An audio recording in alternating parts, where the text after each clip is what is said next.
আমার মনে পড়ে সেই ছোটোবেলাকার কথা। আমরা কত গল্প কাহিনী শুনতাম ঠাকুমার কাছ থেকে। আমি একটু ঠাকুমার ভক্ত ছিলাম, আবার ঠাকুমার কাছ থেকে কাহিনী শুনতাম। একদিন বলছেন ঠাকুমা, এই শোন, আজকে একটা ভালো কাহিনী শোনাবে, শুনবি তুই? হ্যাঁ। বলছে চিকাগো শহরে স্বামী বিবেকানন্দ লেকচার দিয়েছিলেন, আর সেই প্রসিদ্ধ লেকচার সবাই জানে। সর্বধর্ম সমন্বয়ে বিশ্ব ধর্মসভাতে তিনি লেকচার দেওয়ার সুযোগ পেয়েছিলেন। মাত্র 2 মিনিট প্রবচন রাখবেন, কিন্তু প্রথম উঠেই তিনি বলেছিলেন, my dear American brothers and sisters. এইটা শুনে একটা বড় হাততালি পড়েছিল। তারপরে প্রবচন দিয়ে তিনি যখন স্টেজ থেকে নামছেন, তার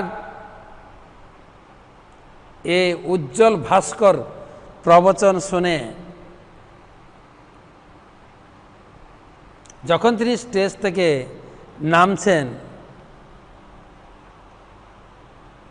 এক আমেরিকান যুবতী লেডি, একজন যুবতী একদম ইয়াং, অফার দিয়েছেন বিবেকানন্দকে, আই লাভ ইউ, আমি আপনাকে বিয়ে করতে চাই।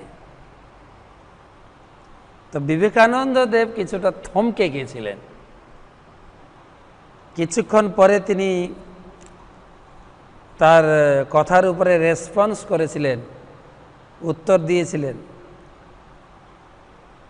যে আপনি কেন আমাকে বিয়ে করতে চাইছেন, আমি তো একজন ব্রহ্মচারী।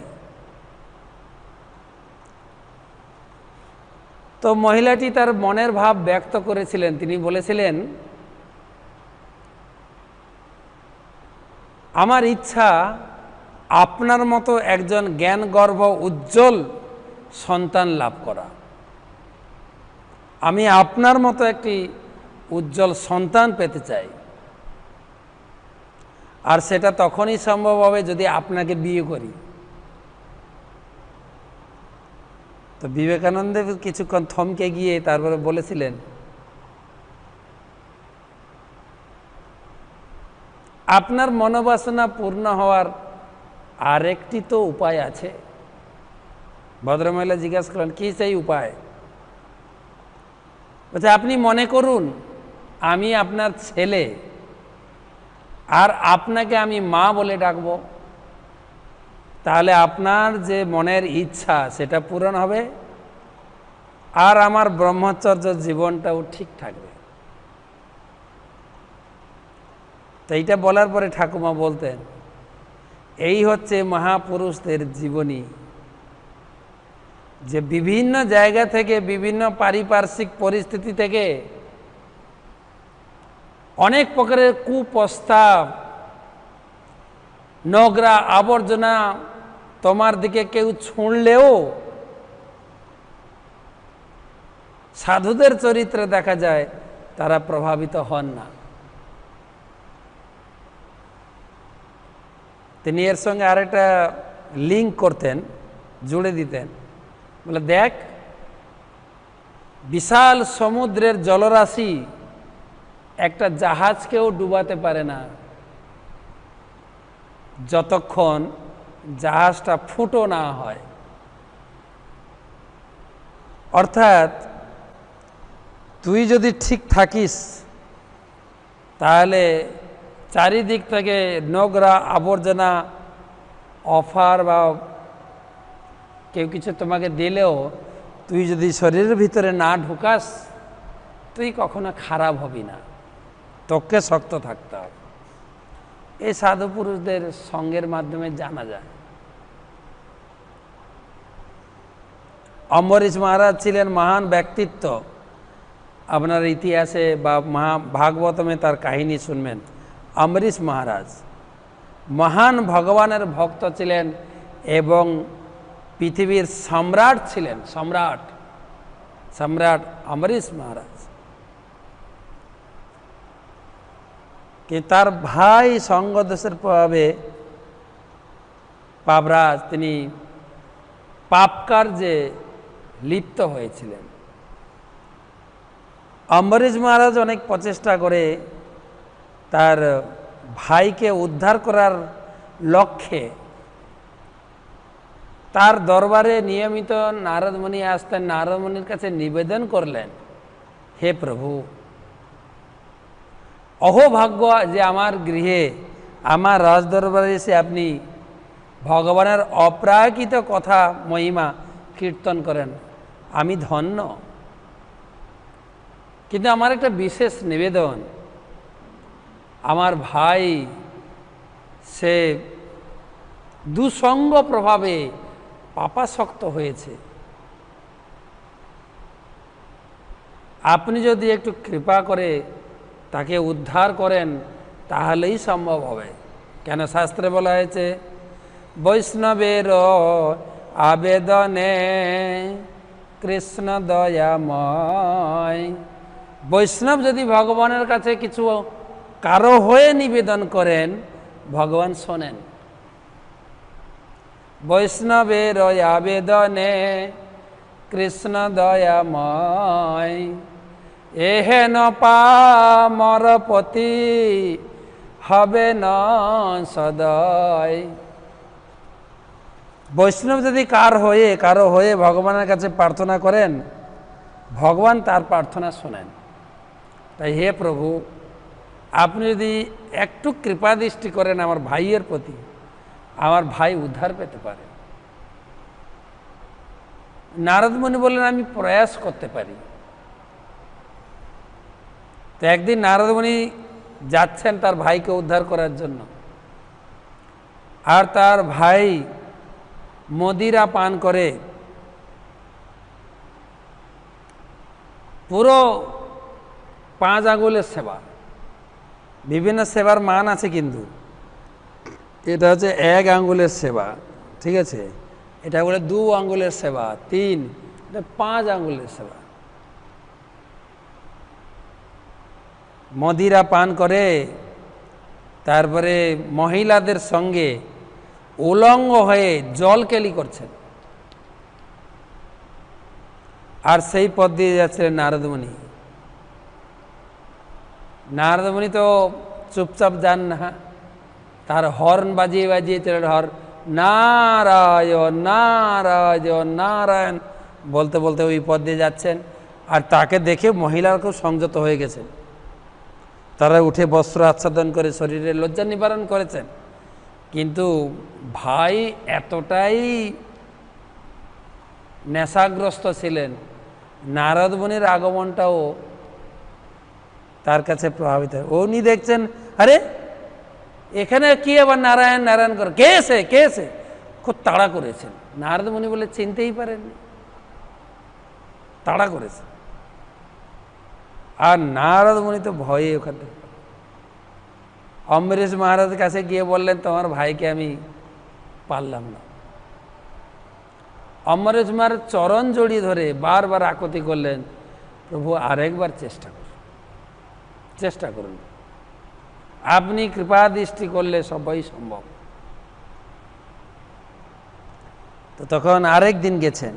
উনি তো আগের দিন জেনেছেন যে তার ভাই এতই নেশাগ্রস্ত থাকে, এই সাধু দেখলেই দৌড়াতে শুরু করে। তো নারদমুনি রেডি হয়ে গেছে, সে একই রকম বিনা বাজাতে বাজাতে গেছে, নারায়ণ নারায়ণ সবাই একবার বলুন বাড়িতে যে যেখানে আছেন, নারায়ণ নারায়ণ নারায়ণ। আর সে একইভাবে তাড়া করে এসে অম্বরীশ মহারাজ ভাই পাপরাজ তাড়া করে এসে, তখন নারদমুনি খুব চলে যাবেন, তখন বলছে আমি চলে যাচ্ছি। শুধু একটা কথা মনে রাখো,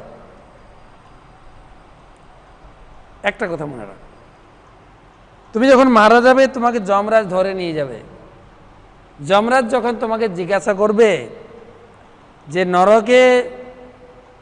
নরক কুণ্ড ফেলার আগে, নরক যন্ত্রণা ভোগ করার আগে তোমার কোনো বাসনা আছে, তুমি জাস্ট একটা প্রশ্ন করবে। এই প্রশ্নটা মনে রাখো যে অনিচ্ছা সত্ত্বেও কেউ যদি ক্ষণিকের সাধু সঙ্গ করে তার কি লাভ হবে। আর বলে নারদ মুনি দৌড়ে প্রাণ নিয়ে পালিয়ে গেছেন, এত তাড়া দিয়েছে। মদখোর না, কখন কি করে বসে। যাই হোক, গল্পের অনেক বড় কাহিনী। শেষমেশ তার মৃত্যুর পরে, পাপরাজের মৃত্যুর পরে যমরাজে বিচার করছেন। যমরাজ জিজ্ঞাসা করছেন, হে পাপরাজ, তুমি জীবনে যা পাপ করেছ, অনন্তকাল তোমাকে নরক যন্ত্রণা ভোগ করতে হবে। তো এই নরক যন্ত্রণা ভোগ করার আগে তোমার কোনো বাসনা আছে কি? যদি কিছু বাসনা থাকে বলো, আমি পূরণ করব। যেরকম আমাদের দেশে নিয়ম আছে না, কাউকে যখন শুলে চড়ানো হয় বা ফাঁসিতে ঝোলানো হয়, তাকে জিজ্ঞাসা করায় তোমার কোনো অন্তিম বাসনা আছে কি না। জিজ্ঞাসা করছে, তখন মনে পড়েছে, হ্যাঁ হ্যাঁ হ্যাঁ, আমার একটা প্রশ্ন আছে। বলছে, কী প্রশ্ন তোমার? তোমার আবার কি প্রশ্ন? বলছে, হ্যাঁ একটা প্রশ্ন আছে। বলছে, অনিচ্ছা সত্ত্বেও কেউ যদি ক্ষণিকের জন্য সাধু সঙ্গ করে তার কি লাভ? এই প্রশ্ন শুনেই যমরাজের চোখ বড় বড় হয়ে যায়। আরে বাপ রে বাপ, এ পাপীর মুখে এত বড় প্রশ্ন! যমরাজ উত্তর জানেন, কিন্তু যমরাজ ওনাকে এড়িয়ে গিয়ে বললেন, এসব প্রশ্ন ছাড়ো, অন্য কিছু তোমার বাসনা আছে কিনা বলো, এসব প্রশ্ন করে কী লাভ, এটা বাদ দাও। বলছে, না, আমার ওই প্রশ্নের উত্তরটা জানলেই হবে। যমরাজ তো চক্করে পড়ে গেছে। বলছে, এই প্রশ্নের উত্তর তো আমি দিতে পারবো না। চলো, আমাদের পিতামহ, তিনি হচ্ছেন বেদবেত্তা, তিনি বেদ জানেন, পুরাণ জানেন, ইতিহাস জানেন, উনার কাছে চলো, উনি এই প্রশ্নের কি উত্তর দেন। তো সেই পাপীকে নিয়ে ব্রহ্মলোকে গেছেন। ব্রহ্মা জিজ্ঞাসা করছেন, কি ব্যাপার?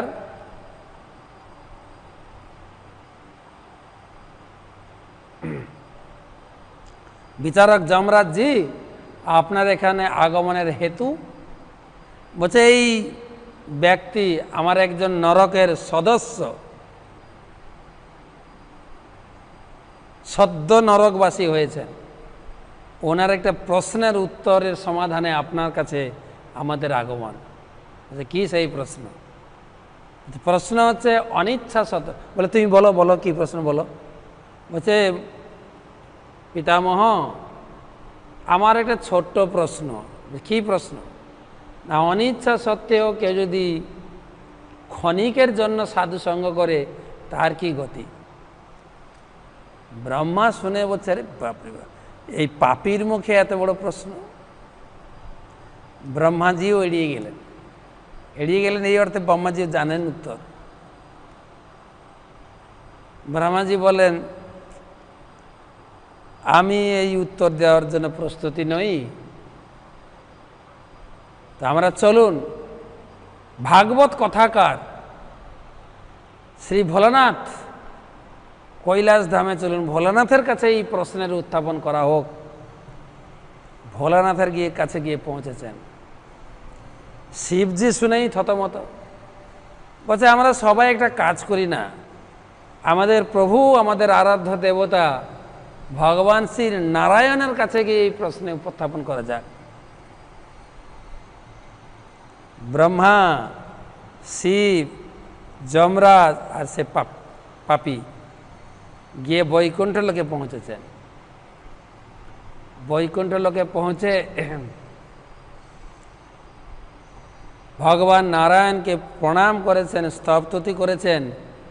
আর এই ব্রহ্মা ঢুকেছেন, যমরাজ ঢুকেছেন, শিব ঢুকেছেন, তার সঙ্গে এই পাপীও ঢুকে গেছে বৈকুণ্ঠ লোকে। বৈকুণ্ঠ লোকে দেখে বৈকুণ্ঠনাথ নারায়ণ দেখছে, আরে সবার আগমন এখানে, কি ব্যাপার, মরতে আবার কিছু সেই ধরনের কিছু গোলমাল বাঁধলো নাকি? কি এমন সমস্যা? এখন তো সমস্যা হওয়ার কথা নয়, যখন সমস্যা হবে আমি যাব, কিন্তু এখন তো সমস্যার প্রশ্ন আসছে না, এখন আপনাদের আগমনের কারণ কি? বলছে না এই ধরনের কোনো, ভগবান জিজ্ঞাসা কোনো অসুর টসুরের আগমন হলো কিনা, বলছে না অসুর টসুর নয়। যমরাজ বলছেন আমার লোকে এই পাপী এসেছে, পাপীর একটা প্রশ্নের সমাধান আমরা খুঁজে না পেয়ে আপনার দ্বারস্থ হয়েছি। যে কি সেই প্রশ্ন? বলছে পাপীর প্রশ্ন হচ্ছে অনিচ্ছা সত্ত্বেও কেউ যদি ক্ষণিকের জন্য সাধু সঙ্গ করে তার কি গতি হবে? বলছে মহান বিচারক, এই ল বুক কি আপনি পড়েননি নাকি ভোলানাথ শিব আপনি জানেন না এই প্রশ্নের উত্তর, নাকি ব্রহ্মাজি আপনি জানেন না সেই উত্তর? সবাই মাথা নত করে দাঁড়িয়ে আছে। এর উত্তর একটাই,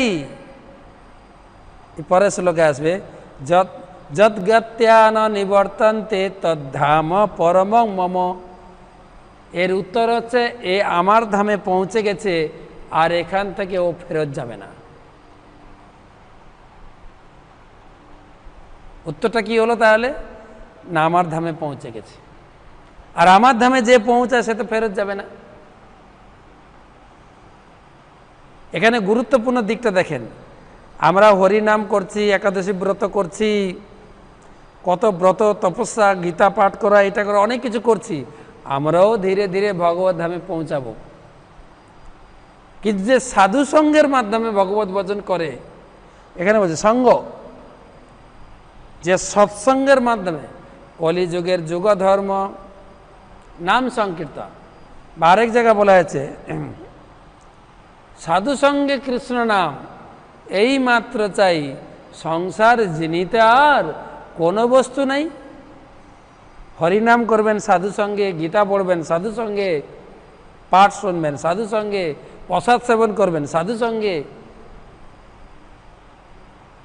সাধু সঙ্গ এমনি নিজে ভজন করে যাবেন ভগবত ধামে, অসুবিধা নেই, কিন্তু সাধু সঙ্গের মাধ্যমে এই কাহিনী থেকে আমরা কি লাভ করলাম?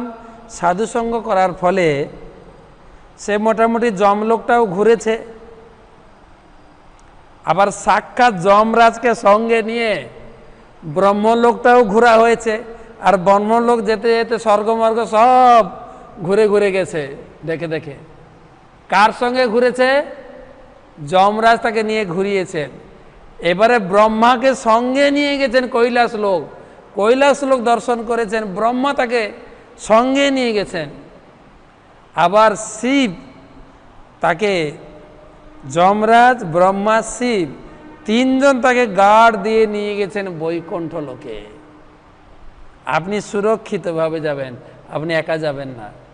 সাধুসঙ্গ, কত সাধুসঙ্গের কথা শাস্ত্রে বর্ণনা রয়েছে, কত সাধুসঙ্গ।